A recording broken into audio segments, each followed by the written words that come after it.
कहानी के शुरू में हम देखते हैं एक छोटी सी माउस को जो है पैटी। पैटी को एडवेंचर्स का बहुत शौक है, इसीलिए उसका हीरो है जेसी। और इसीलिए पैटी जेसी की कहानी हमें बता रही है, जो एक बहुत ही बहादुर इंसान था। उसने अपनी एक टीम बनाई हुई थी जिसमें सभी बहादुर थे और साथ ही साथ वो जेसी के लिए बहुत ज्यादा वफादार भी थे। एक दिन जेसी अपने पूरे ग्रुप को लेकर इस दुनिया के सफर पर निकल गया, एक ऐसे स्टोन की तलाश में जो कि गॉड्स का दिया हुआ था। इस स्टोन की ताकतें इतनी ज्यादा थी कि वो जिस भी शहर में होता उस पूरे शहर को हर मुसीबत से दूर रखता। इस सारे सफर में जेसी और जेसी के ग्रुप को बहुत सी मुश्किलों का सामना करना पड़ा।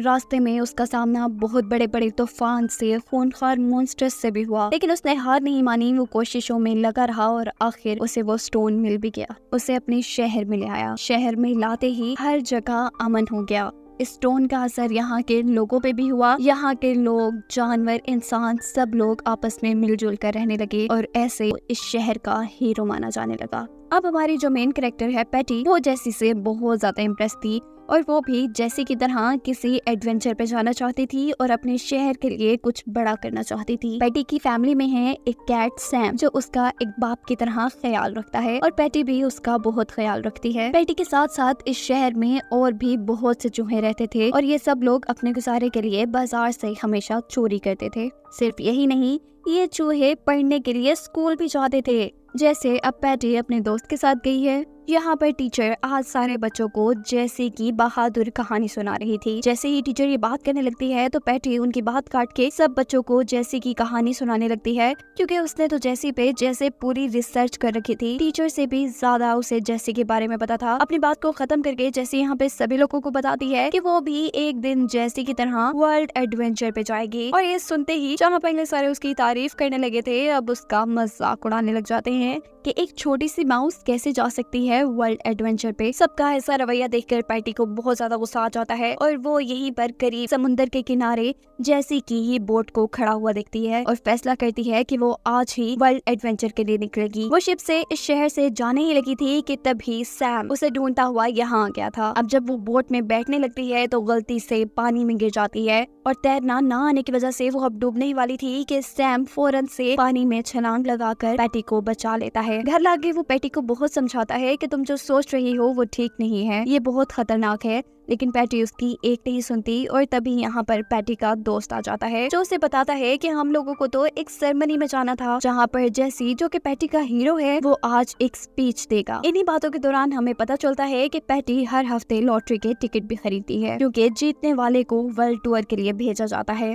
लेकिन बदकिस्मती से आज तक वो जीती नहीं। खैर, सीन कट होकर हमें दिखाया जाता है उस सेरेमनी को। यहाँ पर गॉड ज़ूस का एक बहुत बड़ा स्टैचू बनाया गया था और आज वो सबको दिखाया जाना था। जेसी ने भी यहाँ स्पीच देनी थी, लेकिन हम देखते हैं कि जेसी बहुत ज्यादा बूढ़ा और कमजोर हो चुका है। इसी सेरेमनी के दौरान यहाँ पर लॉटरी की टिकट्स का ऐलान भी होना था। सैम को पता चलता है कि पैटी काफी सालों बाद आज ये लॉटरी जीत गई है, लेकिन सैम को ये सुनते ही बहुत ज्यादा डर लगता है। वो नहीं चाहता था कि पैटी वर्ल्ड टूर पे जाए, इसीलिए वो जल्दी से लॉटरी का टिकट लेकर खा जाता है, ताकि पैटी को ये पता ही न चल पाए कि वो इस मर्तबा लॉटरी जीत गई है। यहीं से सीन कट होकर हमें आसमानों का सीन दिखाया जाता है। यहाँ पर गॉड ज़ूस इस शहर के लोगों से बहुत ज्यादा खुश हैं, क्योंकि इस शहर के लोगों ने उनका इतना बड़ा और इतना खूबसूरत स्टैचू बनाया है। लेकिन ये सब देख के उनके भाई पोसाइडन बिल्कुल भी खुश नहीं थे, जो कि समुद्रों के गॉड थे। उनके मुताबिक ये शहर चारों तरफ से समुद्र से घिरा हुआ है और पोसाइडन की ही वजह से आज तक ये लोग समुद्री तूफान से बचे हुए हैं और आज तक उनका शहर तबाह नहीं हुआ। वो कहते हैं कि इसीलिए इस शहर के लोगों को ज़ूस का नहीं बल्कि मेरा, यानी समुद्रों के गॉड पोसाइडन का स्टैचू बनाना चाहिए था। और अब गॉड पोसाइडन वहाँ से चले जाते हैं। सीन कट होकर हमें अगले सीन में दिखाया जाता है कि शहर के सारे लोग समुद्र के किनारे खड़े होकर समुद्र में होने वाली हलचल को देख रहे थे। इस हलचल, इस तूफान के अंदर से अचानक गॉड पोसाइडन उन सब लोगों के सामने आते हैं। वो ज़ूस का स्टैचू बनाने की वजह से यहाँ के लोगों से गुस्सा थे और वो इस शहर को तबाह करना चाहते थे,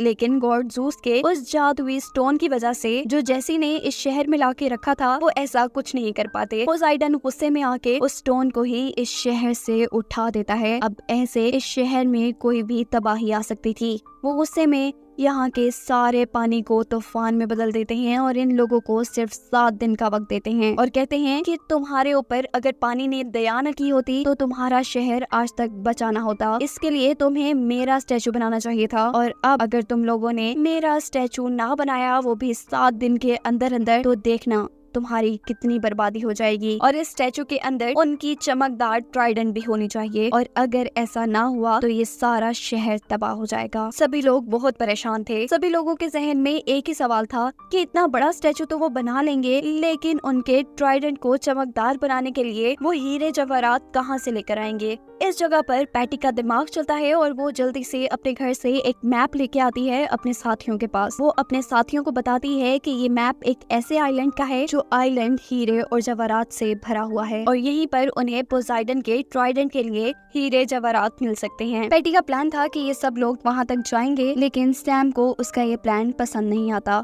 क्योंकि यहाँ एक परिंदा उन्हें बताता है कि इस आइलैंड का रास्ता तो खतरों से भरा हुआ है और इस रास्ते के अलावा हमारे पास कोई और रास्ता भी नहीं है। दूसरी तरफ अब हमें जैसी को भी दिखाया जाता है जो काफी बुढ़ा है। वो भी यहाँ लोगों से उसी आइलैंड पे जाने की बात कर रहा है जिस आइलैंड पे जाने का प्लान पैटी बना रही है। वो यहाँ लोगों से कहता है कि जब तक मैं वापस आऊँ तो तुम सब पे जिम्मेदारी है कि तुम पोसाइडन का एक बड़ा सा स्टैचू बना देना और अपना काम पूरी ईमानदारी और ताकत से करना। जेसन आज ही उस आइलैंड के लिए निकलने वाला था, लेकिन एक अफसोस की बात ये थी कि उसके सारे ही साथी अब मारे गए थे और वो अकेला ये इतना बड़ा काम नहीं कर सकता था। तभी यहाँ पे उसके पास पैटी आती है। जैसा हमें पहले पता है कि पैटी अजीबोगरीब चीजों के बारे में पढ़ती रहती थी। उसने एक मर्तबा पढ़ा था मुर्दों को जिंदा करने का तरीका और इस काम के लिए वो एक बहुत ही पुराना मिस्र का यानी इजिप्ट का पत्थर लेके आती है और उसका जादू इस्तेमाल करते हुए जेसी के सारे ग्रुप मेंबर्स को जिंदा कर देती है। लेकिन मसला यहाँ पे भी खत्म नहीं हुआ था। ये सारे जिंदा तो हो गए थे, लेकिन अपनी स्केलेटन वाली शक्ल में, और इस वजह से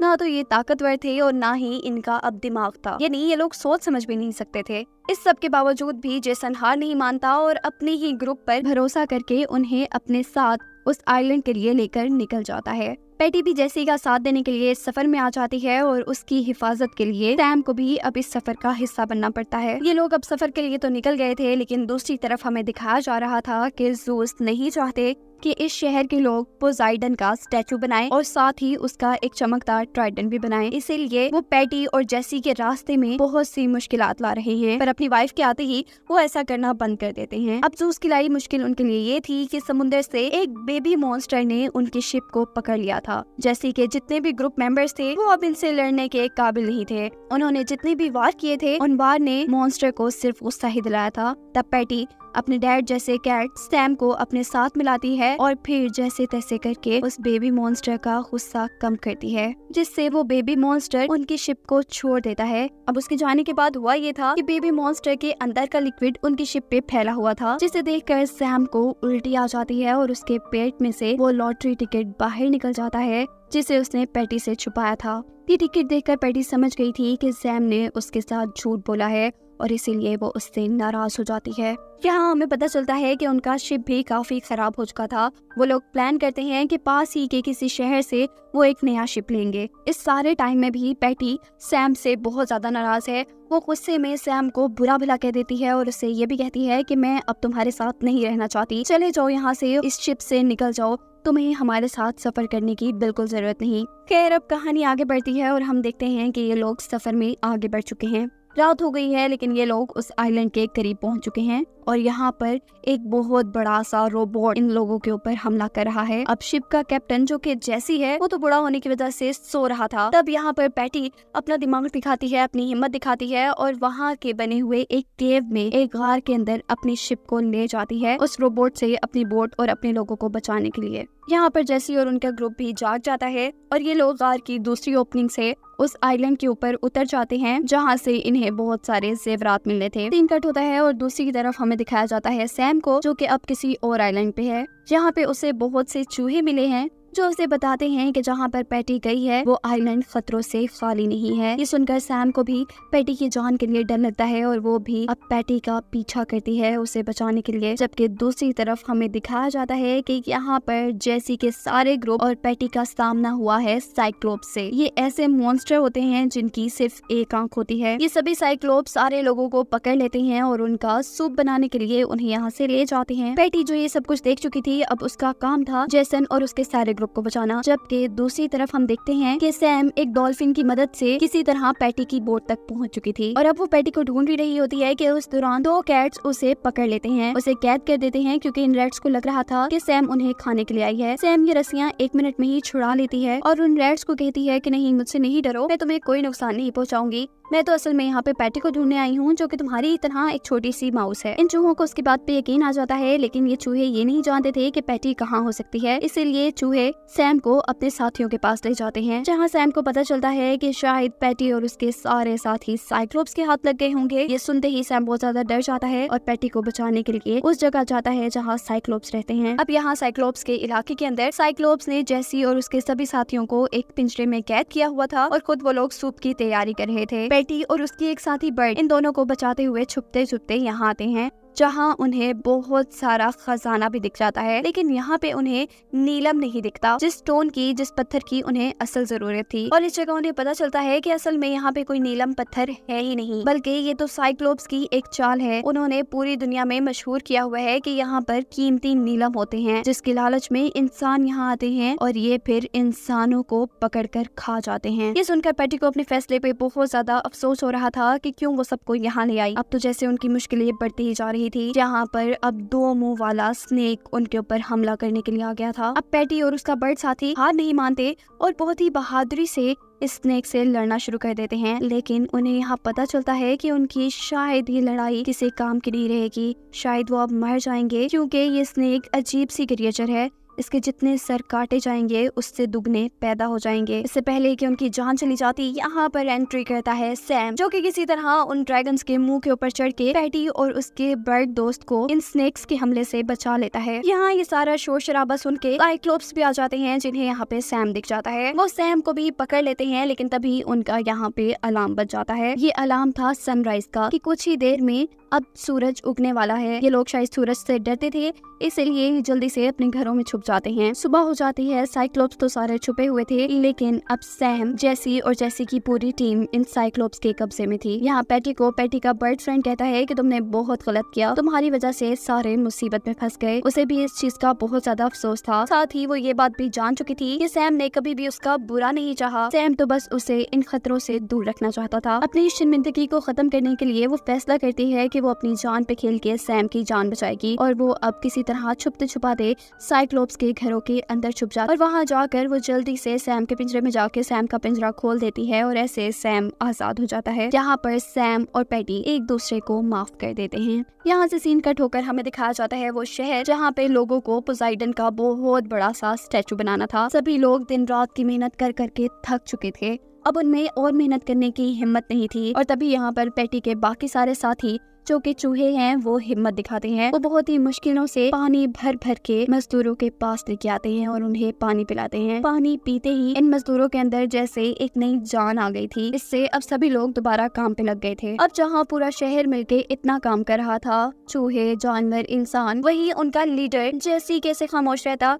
चाहे वो पिंजरे में था, लेकिन तब उसका दिमाग काम करता है और वो अपने सारे साथियों को, जो कि स्केलेटन की शक्ल में थे, उनकी हड्डियां तोड़ तोड़ के पिंजरे से बाहर फेंक देता है। बाहर जाते ही ये लोग दोबारा जिंदा हो जाते हैं, यानी अब ये लोग आजाद हो गए थे। लेकिन मसला ये था कि जैसे खुद एक जिंदा इंसान था, वो ऐसे इस पिंजरे से नहीं निकल सकता था। वो अपने सारे साथियों को कहता है कि तुम यहाँ से चले जाओ, मैं कुछ भी कर लूंगा। लेकिन उसके सारे साथी उसके बहुत ज्यादा वफादार थे, वो उसके बगैर यहाँ से जाने को तैयार ही नहीं थे। इसी सब के दौरान अब पैटी को एक और आइडिया आता है। वो यहाँ पे मौजूद सभी खजाने को मिलाकर एक बहुत बड़ा पोसाइडन का ट्राइडेंट बनाने का फैसला करती है। लेकिन इसको बनाने के बाद उन्हें इस खतरों भरी जिंदगी से बाहर भी तो निकलना था। इन खतरों में थे वो साइक्लोप, वो बड़ा सा रोबोट और बहुत से सर वाला स्नेक। पैटी का जो साथी बर्ड होता है वो यहाँ के चूहों के साथ मिलके रोबोट को ठिकाने लगाने के लिए निकलता है, जबकि दूसरी तरफ यहाँ पे जो बड़े बड़े स्कॉर्पियंस थे जिन्होंने सैम को पैटी तक पहुँचाया था, वो उस स्नेक से लड़ने का फैसला करते हैं। वो उस स्नेक के सारे सर काटते रहते